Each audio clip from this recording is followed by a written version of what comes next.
Hello and welcome to Just One More Watch, and welcome today to a video that doesn't happen very often, probably around once a year, but it's always a bit of a treat for me when it does happen, and I hope a bit of a treat for you as well. It's the review of a Direnzo.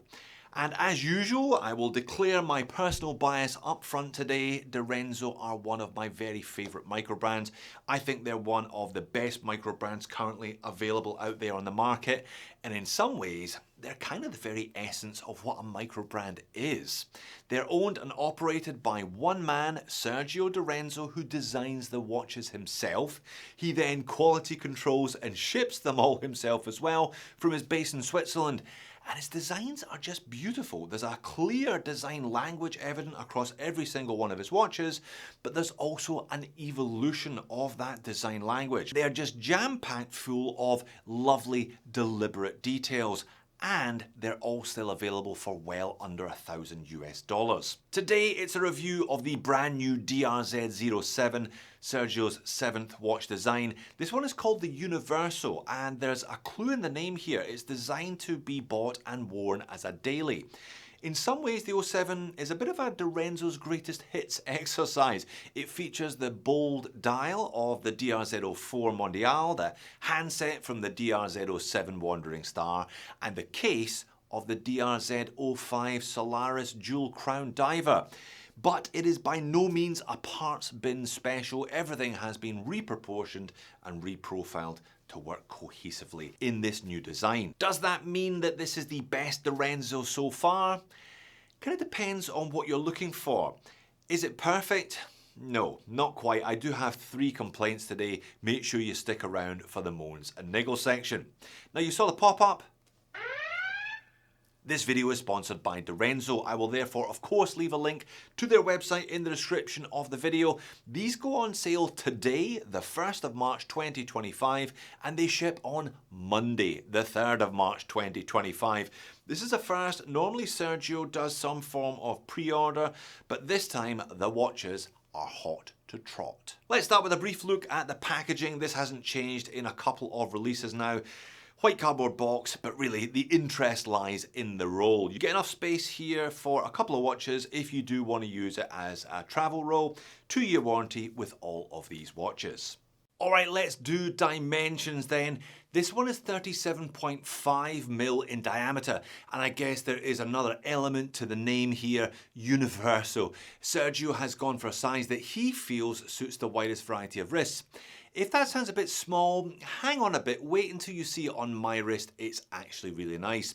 Thickness is 11.2mm, lug to lug is 45mm, lug width is 20. There's a taper down to 16 and back up to 19 at the clasp. By the way, as size for me, this one weighs in at 128 grams. Heaps of spare links here also. Crystal is flat sapphire crystal with AR undercoating. Water resistance is 100 meters with a screw down crown, and the movement is an Elaborate grade Sellita SW200. Now, the Elaborate grade is the second of 4 grades available for the SW200. These are adjusted to 3 positions from the factory to plus or minus 7 seconds per day, with a maximum daily variance of plus or minus 20 seconds per day. The movement has 26 joules, it hacks, it hand winds, and has a roughly 40-hour power reserve. And it's a 4 Hz movement, so you get that nice smooth sweep of the second's hand. And check out the case. Like so much of what Sergio does, the case is unique to him and his brand. It's almost like an oyster case from the side with its curves and high polish.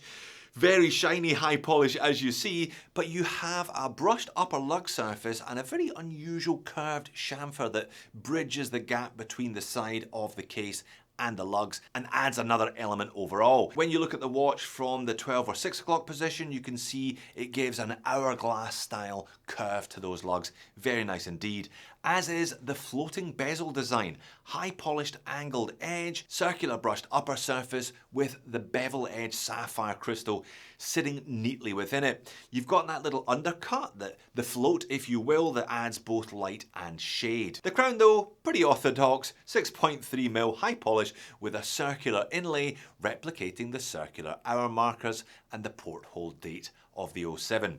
Always lots of deliberate little details. Onto the bracelet. We won't be here long. It's a very simple 5-link Jubilee. It doesn't have quick release end links, by the way. Sergio prototyped them, but he felt the release bars themselves impinged a little bit on comfort, so he de-spec'd them. Screws hold the whole thing together, and this is a Nodex clasp. It's the first time I've seen one of these. It's kind of Nodus's own proprietary technology. It has a pressed upper, milled scissor, double push button release, and you need to press both buttons to release. It's also got a push button adjustment within the clasp itself, roughly 1 centimeter across 4 available positions. Now the upper surface is satin brushed in the center with the Universo logo, and it has high polish on the outer edges and flanks. So rather than mirroring the brush polish combo on the Jubilee, it mirrors the brush polish combo on the watch head instead. Dial and hands, well, we won't be here forever either, because we've already had a good look at it, both today and I guess in previous reviews of other Durenzos. By far the most striking single element here is the bold dial. Now that is BOWLED and not BOLD, though the latter certainly applies in this vibrant burnt orange colour. Again, this is very unusual. I cannot recall seeing it elsewhere, but it really works, especially with how it affects the light play. Now the main dial surface on this orange model has a circular metallic brush to it and a fume sunburst effect. You'll see it outside in just a minute or two. So there is a lot going on here. The brushing, the fume, the sunburst, and the bowl. But for the 07, Sergio has launched an aventurine dial for the first time. Now being glass, they aren't able to recreate the bowl, well, not as a single surface anyway. They have managed something similar though, a kind of similar overall look, using a curved chapter ring, a kind of concave chapter ring. All indices are applied, isosceles triangles at the 12, the 3, and the 9, and on the no date versions also at the 6. Small circular indices everywhere else. Now just like on some of Sergio's other designs, this one has the kind of double minute markers. So 2 sets, one at the very outer edge of the dial on the curved section and one a little further in. And perhaps you've already noticed, the lollipop of the second hand floats perfectly over those inner markings and makes a circle within a circle when it passes the porthole date window at the 6. I keep saying it, everything's about the details here, and they're all deliberate details. Loom is pretty good. If this is going to be a daily, then the loom really has to be pretty good, doesn't it? Certainly for me anyway. BGW9 on the hands and the indices, although apparently a little more on the indices than on the hands, because the hands do fade noticeably over the course of my test. Yeah, like I said, pretty good, if not outstanding. But there is yet one more nice little detail here. The circle on the crown of the 07 is also loomed. Where the Universo is outstanding though is on wrist. It is very good.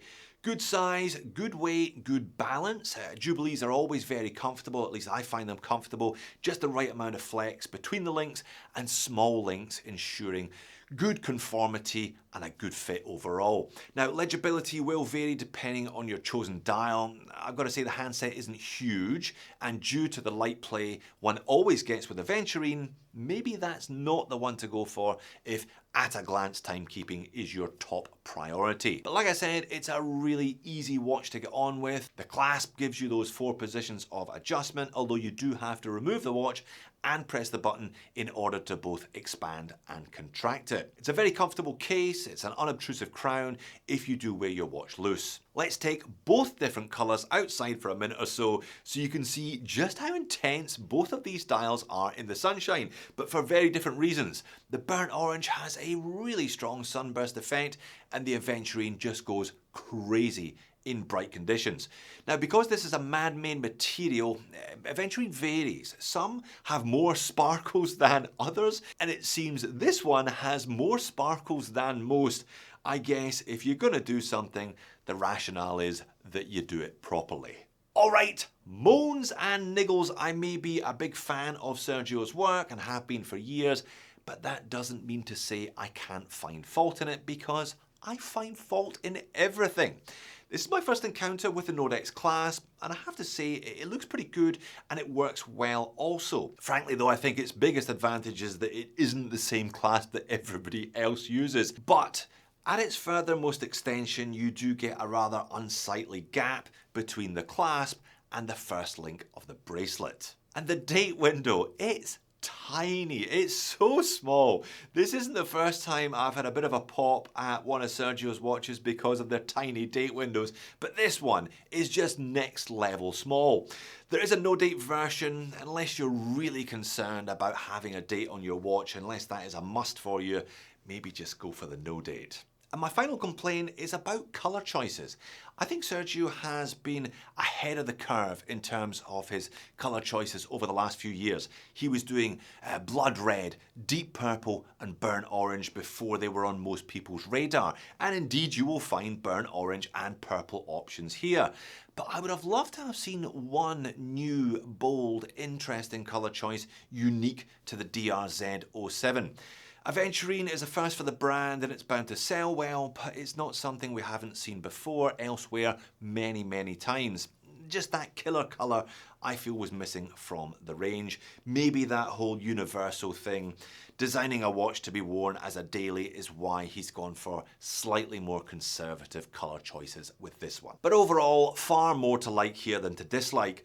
I don't think this watch is going to pull too many new fans into the brand, partly because there isn't a lot here that we haven't seen on other Direnzos in the past. But if you look at this watch holistically, he's perfectly succeeded with his brief to make a Direnzo that can be worn very comfortably as a daily wear piece. Great size, great weight, all the right specs, range of colours, date or no date, all for a very similar and quite reasonable price that he's charged for all his other releases, that price being about 750 Swiss francs. If you like what you see and you're keen on one specific variant, then set an alarm for this one because he never orders that much stock. So there you have it. Always a pleasure to look at a Direnzo, and the 07 did not disappoint. If you didn't fancy this one though, why not check out the DRZ02R or the DRZ04, which are probably his other two best models to date. Thanks for watching this one. I will see you again in the next one.